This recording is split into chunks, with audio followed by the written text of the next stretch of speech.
E aí pessoal, sejam bem-vindos a mais um conteúdo nesse canal literário.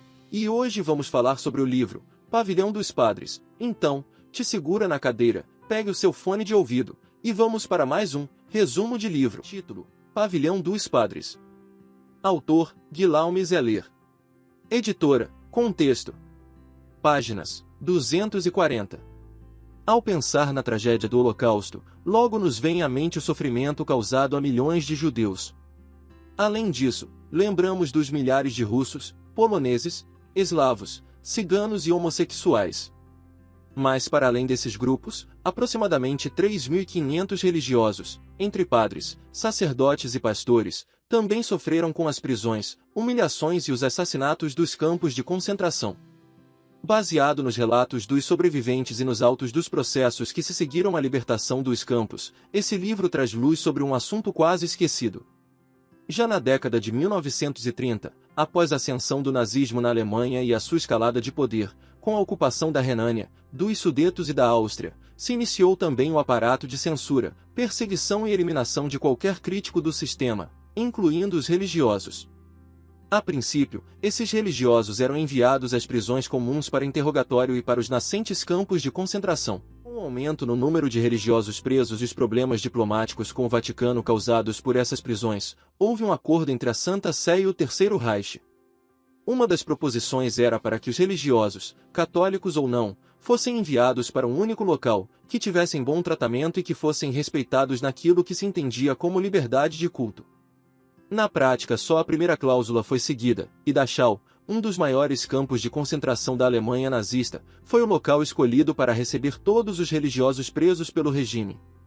3 dos 30 pavilhões de Dachau foram separados para eles. Antes dos conflitos começarem, em 1939, os padres gozavam de alguma liberdade, para celebrar missas e manter vestimentas e paramentos religiosos. Contudo, com o aprofundamento da guerra e um influxo cada vez maior de religiosos de todas as partes da Europa, foram tratados como todos os seres humanos que viviam dentro da cerca dupla de Dachau, como se fossem a escória da humanidade. Logo na chegada, os religiosos eram despidos, raspados e desinfetados. Recebiam um uniforme listrado e tamancos de madeira. Eram entulhados em barracões insalubres e com péssimas condições sanitárias. Sofriam humilhações e agressões diárias, dos guardas da SS e do Escapo, também prisioneiros, mas com regalias que a responsabilidade atribuída pelos alemães os tornavam mais cruéis do que estes. Na hora da contagem diária dos presos, que ocorria mesmo em temperaturas negativas, os religiosos com idade avançada eram amparados pelos mais novos. Uma simples diarreia levava a óbito em questão de dias. Os religiosos sofriam calados, amparados pela sua fé. Suportavam humilhações e xingamentos em troca da possibilidade de rezar uma missa. Na epidemia de tifo que assolou Dachau entre 1942 e 1943, numerosos padres se voluntariaram para ficar com os doentes nos barracões lacrados. Mesmo sabendo da morte certa, padres e sacerdotes foram voluntários para levar conforto espiritual e ajudar nas chagas provocadas pelo tifo. O livro nos mostra os horrores sofridos pelos religiosos no campo de concentração de Dachau. Sua resiliência em aceitar os desígnios de Deus e todo o poder de sua fé. Apesar de serem humanos e sofrerem como humanos, a fé em um poder superior capaz de apaziguar e acalmar seus corações realmente salvou os religiosos, seja na sobrevivência àqueles horrores, seja na certeza de uma paz eterna após a morte.